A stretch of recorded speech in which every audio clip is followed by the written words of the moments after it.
मित्रों, मैं राहुल लाल। आज हम लोग चर्चा करेंगे पूर्वांचल के जौनपुर सीट को लेकर कि कैसे बहन मायावती ने जैसे ही अपने उम्मीदवार की जौनपुर से घोषणा कर दी वैसे ही भारतीय जनता पार्टी रेस से बाहर हो गई। वो ना तो 1 में रही ना 2 में रही, वो सीधे सीधे नंबर 3 पे चले गई। जी हाँ, जौनपुर की जो वर्तमान में स्थिति है उस स्थिति में भारतीय जनता पार्टी अब रेस में नहीं है। आप लोगों को ध्यान होना चाहिए कि जौनपुर से टिकट घोषित करने के मामले में भारतीय जनता पार्टी ने जरूर रिकॉर्ड बनाया और उसने सबसे पहले टिकट जारी कर दिया, लेकिन सबसे आखिरी दाव बहन मायावती के बीएसपी ने चली और उस दाव में सारे मोहरे उल्टे पड़ गए और मुकाबला सीधे सीधे अब समाजवादी पार्टी और बहुजन समाजवादी पार्टी के बीच हो गया है। अगले कुछ मिनटों में हम लोग समझेंगे कि आखिर पूर्वांचल की इस महत्वपूर्ण सीट पे कैसे सारी स्थितियां बदल गई।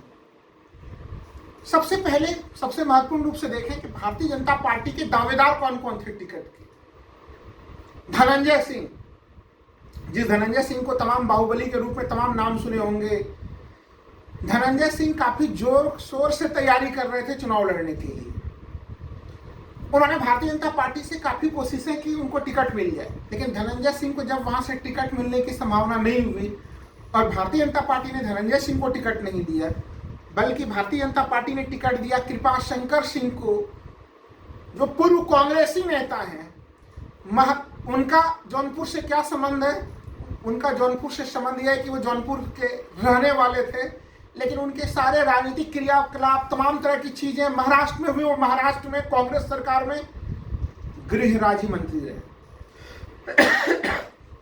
और अगर हम लोग ध्यान से समझें इस पूरे प्रकरण को, हाँ, महाराष्ट्र में वो जरूर जो है कि जो लोग जौनपुर से वहां जाते थे, जो प्रवासी लोग वहां होते थे, उन सबों की सेवा करते थे, लेकिन खुद जौनपुर के राजनीति में सक्रिय नहीं रहे। लेकिन भारतीय जनता पार्टी के चाणक्य अमित शाह, उन्हें लगा कि क्यों नहीं यहाँ पे कुछ मास्टर स्ट्रोक वाला दाव चला जाए, क्योंकि जो जौनपुर सीट है यहाँ पे ठाकुर मतदाता काफी निर्णायक रूप में, और अगर अब तक हम लोग देखें यहाँ पे जो सांसद बने हैं उनमें ठाकुरों की संख्या काफी अच्छी खासी है।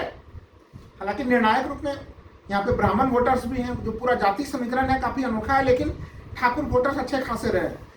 तो भारतीय जनता पार्टी ने प्रयास किया और भारतीय जनता पार्टी के लोग उसे मास्टर स्ट्रोक दाव भी बता रहे थे कि जिस प्रकार से कृपा शंकर जी को महाराष्ट्र से यहाँ लाया गया है वो एक मास्टर स्ट्रोक दाव होगा। हालांकि अब देखिए, दावेदारों में भारतीय जनता पार्टी के टिकट के दावेदारों में एक वहां के आईएएस अधिकारी भी थे, अभिषेक सिंह।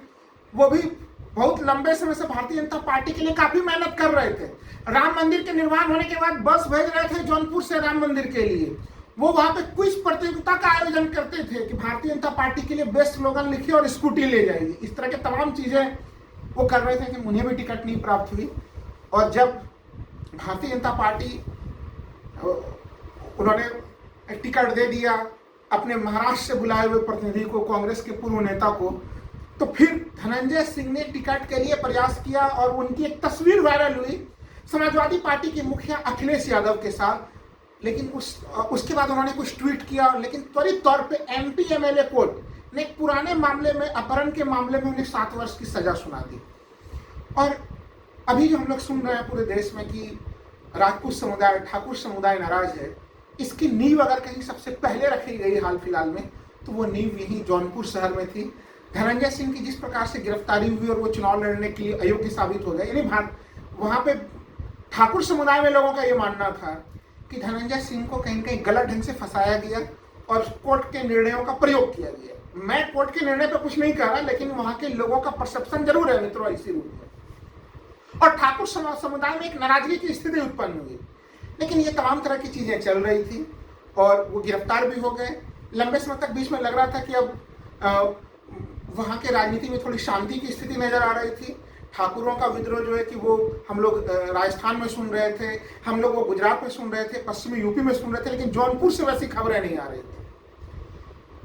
उसके बाद समाजवादी पार्टी ने, बहुजन समाज पार्टी के एक पूर्व वरिष्ठ नेता, जब मायावती जी की सरकार थी 2007 से 2012 के दरमियान में, तो उसमें बाबू सिंह कुशवाहा नंबर 2 के मामले में ताकत रखते थे वो। हालांकि बाद में बहुजन समाज पार्टी से वो बाहर हो गए थे।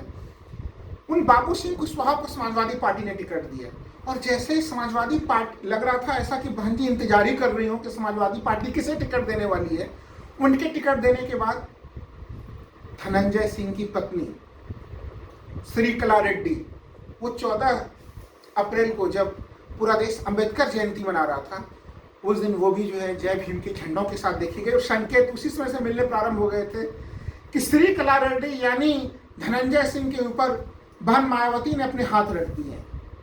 और उसके बाद अब तो अधिकृत तौर पे ये घोषणा ही हो चुकी है कि बहुजन समाज पार्टी ने अपने उम्मीदवारों की घोषणा की और उसमें से एक टिकट सीधे सीधे श्रीकला रेड्डी को प्रदान किया गया। श्रीकला रेड्डी यानी जैसे ही धनंजय सिंह की पत्नी को टिकट देने की बहुजन समाज पार्टी ने घोषणा की तो तुलना होने लगी कि ठाकुर वोटर किधर जाएंगे, वो धनंजय सिंह के खेमे में जाएंगे या भारतीय जनता पार्टी के कृपा शंकर सिंह के खेमे में जाएंगे। अब थोड़ी सी तुलना कर लेते हैं। 2009 में लोकसभा चुनाव में बहुजन समाज पार्टी का जौनपुर में अगर खाता खोलने का श्रेय किसी को जाता है तो वो धनंजय सिंह को जाता है, नंबर 1। नंबर 2, जब पूरे देश भर में आंधी मची हुई थी, प्रधानमंत्री नरेंद्र मोदी जी की आंधी तूफान थी, उसमें भी यहाँ पे निर्दलीय खड़ा होते हैं धनंजय सिंह और धनंजय सिंह को 60,000 प्लस कुछ वोटें उस समय भी प्राप्त होती हैं। यानी कम से कम आप ये मान सकते हैं कि धनंजय सिंह कितना भी विपरीत परिस्थिति हो 60,000 का कोर वोट, चूंकि वो निर्दलीय खड़े थे, किसी पार्टी का समर्थन नहीं था, उतना वोट तो उनके पास रहता ही है। और इसमें श्रीकला रेड्डी वहाँ की जिला परिषद की वो चेयरमैन भी हैं और सबसे महत्वपूर्ण चीज़ है मित्रों कि उनको जिला परिषद का चेयरमैन बनाने में निषाद पार्टी का बड़ा योगदान है, निषाद पार्टी का समर्थन है। निषाद पार्टी भारतीय जनता पार्टी की सहयोगी पार्टी है। भारतीय जनता पार्टी ने एक तरह से निषाद पार्टी को वो स्थान दिया और निषाद पार्टी ने सीधे सीधे धनंजय सिंह के पत्नी को जो है कि विभूषित किया। तो एक जटिल समीकरण है, लेकिन इस जटिल समीकरण में जब लोग बात करते हैं कि धनंजय सिंह की ताकत कितनी है और कृपा शंकर सिंह की ताकत कितनी है, तो देखिए सबसे पहले तो अब माहौल और परिस्थितियां काफ़ी बदल चुकी हैं इस समय। जिस समय धनंजय सिंह को गिरफ्तार किया गया था उस समय जरूर वहाँ पे ठाकुर विद्रोह की आवाज़ सुनाई दी थी, राजपूत के विद्रोह की आवाज़, लेकिन अब वो विद्रोह की आवाज़ काफ़ी बढ़ चुकी है और धनंजय सिंह जैसे ही जेल में है अब उनके प्रति काफ़ी ज़्यादा सहानुभूति फैक्टर भी है। कृपा शंकर सिंह से वहाँ के लोगों का सीधा सीधा कोई वास्ता नहीं रहा है। कृपा शंकर सिंह की केवल एक ही ताकत है कि वो भारतीय जनता पार्टी के प्रत्याशी हैं और ठाकुर समुदाय के लोग भारतीय जनता पार्टी के परंपरागत तौर पर प्रत्याशी हैं। लेकिन उन्होंने तो पहले ही बिगुल फूंक दिया है कि वो अब इस बार जो है कि शपथ ले रहे हैं, तमाम तरह की चीज़ें कर रहे हैं। पश्चिमी यूपी में भी शपथ लिया गया है कि वो भारतीय जनता पार्टी को हराने के लिए टीम इंडिया का सहयोग करेंगे। इस प्रकार के शपथ लिए जा रहे हैं। या फिर अगर कहीं पर टीम इंडिया अगर कमजोर है तो दूसरे वो प्रत्याशी जो बीजेपी को हरा सकते हैं उसे वोट देंगे वो। तो ऐसे स्थिति में भारतीय जनता पार्टी के लिए अचानक से जौनपुर में स्थितियां बदल गई हैं और अब तमाम जो राजनीतिक पर्यवेक्षक हैं, जौनपुर को बहुत नज़दीक से देखने वाले जो लोग हैं, वो सीधे सीधे मान रहे हैं कि वहाँ पे ठाकुरों का अधिकांश वोट अब कृपा शंकर सिंह को नहीं जाएगा, वो वोट सीधे सीधे अब धनंजय सिंह की पत्नी की तरफ चला जाएगा। बहुत ही रोचक सा समीकरण है वहाँ पे। रोचक समीकरण ऐसा है कि अगर जौनपुर के समीकरण को देखते हैं, वहाँ पे हर आबादी, हर तबके का जो है कि आप देखेंगे कि अच्छा खासा वोट प्रभाव है। अगर वहाँ के जाति समीकरणों के आधार पे देखें तो ब्राह्मण जो है वो लगभग 2,50,000 है, यानी कि 2.5 लाख के आसपास ब्राह्मण है। देखिए ये एक प्रतिबद्ध वोटर है और इस वोटर को आप सीधे सीधे मान सकते हैं कि ये प्रतिबद्ध वोटर किसके साथ जुड़ेंगे, ये भारतीय जनता पार्टी के साथ जुड़ेंगे। ठाकुर 2 लाख लगभग इनकी है, 2 लाख प्लस 2.25 लाख के आसपास इनकी आबादी होगी। अब इनका अधिकांश संख्या कहाँ चला जाएगा, वो धनंजय सिंह के खेमे में चला जाएगा जो भारतीय जनता पार्टी के खेमे में जाता है। मुस्लिम वो भी 2 से 2.5 लाख के बीच में मुस्लिम आबादी है। मुस्लिमों की संख्या वो कहीं पे भी जाए, लेकिन वो कहीं पे भी जो है कि किसी भी हालत में मुस्लिम इस समय भारतीय जनता पार्टी के पास नहीं जाएंगे, ये सभी लोग जान रहे हैं। और मुस्लिमों का आकर्षण काफ़ी ज़्यादा राहुल गांधी के भारत जोड़ो यात्रा के बाद वो अगर इस लोकसभा चुनाव में किसी को नायक के रूप में देख रहे हैं, वो राहुल गांधी को देख रहे हैं। और कांग्रेस के साथ गठबंधन में समाजवादी पार्टी है। ऐसे स्थिति में मुस्लिमों का प्रथम चॉइस जो है वो समाजवादी पार्टी यानी बाबू सिंह कुशवाहा की तरफ होगा। दूसरे अगर देखें यादव समुदाय वहाँ पे कितने संख्या में है, वो तो यादवों की संख्या भी लगभग 2.5 लाख के आसपास से 2.5 से 2.25 लाख, 2.25 लाख से 2.5 लाख के बीच में उनकी संख्या अनुमानित तौर पे मानी जा रही है।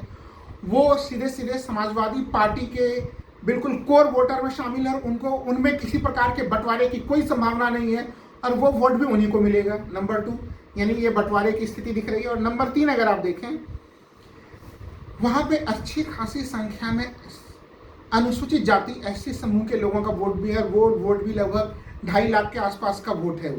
वो वोट फिर किस खेमे में जाता हुआ दिख रहा है? वो बहुजन समाज पार्टी के पास जो है कि वो उसका एक बड़ा हिस्सा जाएगा। तो बहुजन समाज पार्टी के अगर ताकत में आप जोड़ें तो 2 लाख जो है कि ठाकुर समुदाय के वोट, 2.5 लाख इधर के वोट, लगभग 4.5 लाख 4 लाख के आसपास एक मोटा सा कुनबा उनके पास बनता है। और सबसे महत्वपूर्ण चीज कि अखिलेश यादव ने जिन्हें टिकट दिया है, बाबू सिंह कुशवाहा, वहां पे कुशवाहा बिरादरी या जिसे मौर्य बिरादरी भी कहते हैं, उसकी संख्या भी वहां पे 2 से 2.25 लाख के आसपास है। तो आप सोच के देखिए कि जो जातीय पूरा समीकरण है, उस समीकरण में अगर वर्तमान समय में हम लोग देखें तो भारतीय जनता पार्टी सीधे सीधे नंबर 3 की तरफ जाते हुए दिख रही है। और अगर जातीय समीकरण को और मजबूत ढंग से देखें तो जो मुझे दिखाई पड़ रही है, और आज के समय में वर्तमान परिस्थितियों में देखें तो यहाँ पे सीधा मुकाबला धनंजय सिंह बनाम बाबू सिंह कुशवाहा के बीच में है। जिस समय की पलड़ा अगर आप कह लें कि बाबू सिंह कुशवाहा का इसमें झुका हुआ नजर आ रहा है। मुस्लिम वोटर्स कहाँ पे वोट करेंगे? देखिए, वो वोटर काफ़ी स्ट्रेटजिक वोटिंग करते हैं। अगर उन्हें लगेगा कि इलेक्शन के समय तक धनंजय सिंह की पत्नी का पलड़ा अगर भारी होगा तो हो सकता है वो उधर भी जाएं, लेकिन ये संभावना अभी वर्तमान समय में देखी नहीं जा रही है। तो इन तमाम मामलों में यानी कि अगर बहुजन समाज पार्टी का पलड़ा भारी है या फिर समाजवादी पार्टी का पलड़ा भारी है, क्योंकि अभी जस्ट चुनाव की शुरुआत हुई है, इलेक्शन कैंपेन में समाजवादी पार्टी पहले से शामिल है, आप लोग कह सकते हैं बीजेपी भी पहले से शामिल है। अभी बहुजन समाज पार्टी ने जस्ट टिकटों की घोषणा की है, तो उन्हें थोड़ा समय हम लोग दे सकते हैं। लेकिन इस चीज के लिए अब समय लगाने की कोई जरूरत नहीं है कि बहुजन समाज पार्टी ने धनंजय सिंह की पत्नी को टिकट देकर भारतीय जनता पार्टी के वोटों में काफी बड़ी जबरदस्त सेंधमारी कर दी है। और इसके कारण से जौनपुर में भारतीय जनता पार्टी का जो गुब्बारा था वह चुनाव से पहले जो है कि वो छोटा हो चुका। और ये उदाहरण केवल इसी जगह पे नहीं है मित्रों, अगर जौनपुर सीट को तो हम लोगों ने काफी ध्यान से देखा कि आखिर क्या स्थितियां उत्पन्न हुई। कुछ और जगहों पे भी अगर आप देखें, हम लोग अगर देखें घोसी के सीट पे आप देखिए तो घोसी में जो है कि जो अरविंद राजभर, ओम प्रकाश राजभर के लड़के हैं, उनको भारतीय जनता पार्टी वो एक तरह से गठबंधन सहयोगी के रूप में उन्हें वहां से टिकट दिया है। वहां पे भी अचानक से जो उम्मीद वो लोग कर रहे थे, भारतीय जनता पार्टी के लोग उम्मीद कर रहे थे कि अरशद जमाल को मायावती जी टिकट देंगी, बहन मायावती जी, लेकिन उन्होंने अरशद जमाल को टिकट नहीं दिया वहां से, और उन्होंने बालकृष्ण चौहान को टिकट दे दिया। चौहान वोटर्स की अच्छी खासी संख्या है घोसी में।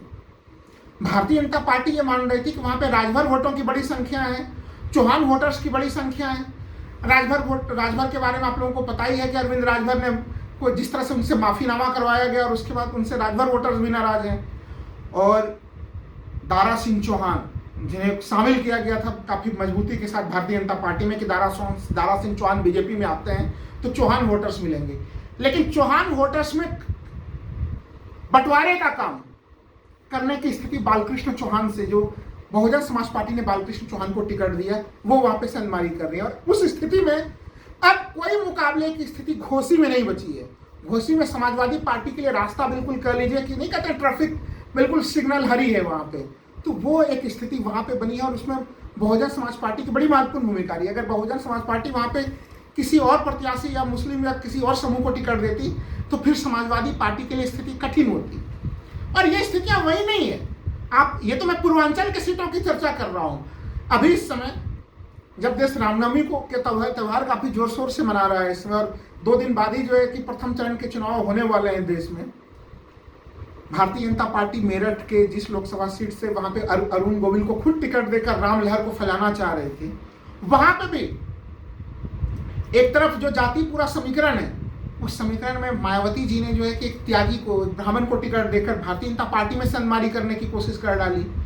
और वहीं दूसरी तरफ अखिलेश यादव ने दलित को टिकट देकर दलित और मुस्लिम का जो पूरा का पूरा कॉम्बिनेशन बनाया है मेरठ में भी अरुण गोविल की स्थिति बहुत बुरी हो चुकी है। तो आप सोच के देखिए कि इस सीट की क्या स्थिति है। मुजफ्फरनगर सीट की क्या स्थिति है, अलग अलग सीटों को आप देखिए, वहां पे भी प्रजापति एक जो है कि वहां का जो पूरा मुकाबला है, उस मुकाबले में बहन मायावती जी ने एक प्रजापति को, दारा सिंह प्रजापति, उन्हें टिकट दे दिया है वहां से। प्रजापति वोटर्स परंपरागत तौर पे मुजफ्फरनगर में किसके वोटर थे? वो भारतीय जनता पार्टी के वोटर थे। लेकिन आज स्थिति यह है कि वो अधिकांश प्रजापति बहुजन समाज पार्टी को वोट करेंगे और भारतीय जनता पार्टी के वोटों का बंटवारा होने की स्थिति दिख रही है। वहां पे और भी बहुत सारे कारण है मुजफ्फरनगर में। वहां पे खुद पार्टी के भीतर जो एक टकराव की स्थिति है, संजीव सोम और संजीव बालियान के बीच में, वो स्थितियां हैं। जाट वोटर्स के बीच में टकराव की स्थितियां। लेकिन आप सोचिए कि बहन मायावती ने वहां पे भी भारतीय जनता पार्टी के वोटों में सहनमानी करके समाजवादी पार्टी के रास्ते को कहीं कहीं हम लोग देखें, पूरा जो जाति समीकरण बन रहा है, वहां पे भी बीजेपी के लिए रास्ते काफी कठिन कर दिए हैं। और उन परिस्थितियों में समाजवादी पार्टी के लिए मुजफ्फरनगर सीट भी सुरक्षित सीट समाजवादी पार्टी के लिए आज के समय बनता चला जा रहा है। आजमगढ़ की सीट को देख लीजिए, अगर तमाम इस तरह की सीटों की मैं व्याख्या करता चलूं तो ये हर तरफ दिख रहा है। लेकिन अभी चूंकि हमारा ध्यान जौनपुर को लेके है, जौनपुर में भारतीय जनता पार्टी के चाणक्य अमित शाह को ये जरूर सोचना पड़ रहा होगा कि जब जौनपुर के लोकल में ही उनके पास कई सारे अच्छे ठाकुर प्रत्याशी थे, तो वैसे स्थिति में महाराष्ट्र से कांग्रेस के किसी पूर्व नेता को बुला के टिकट देने की स्थिति जो उन्होंने सोची थी, मास्टर स्ट्रोक रणनीति, वो मास्टर स्ट्रोक रणनीति ही अब चाणक्य के गले में की फांस बन चुकी है। और रिजल्ट से पहले ही भारतीय जनता पार्टी तीसरे नंबर पर चली गई है। रिजल्ट पे तो अब लोगों को यह पता चलेगा कि बीएसपी जीत रही है, समाजवादी पार्टी जीत रही है। धन्यवाद मित्रों।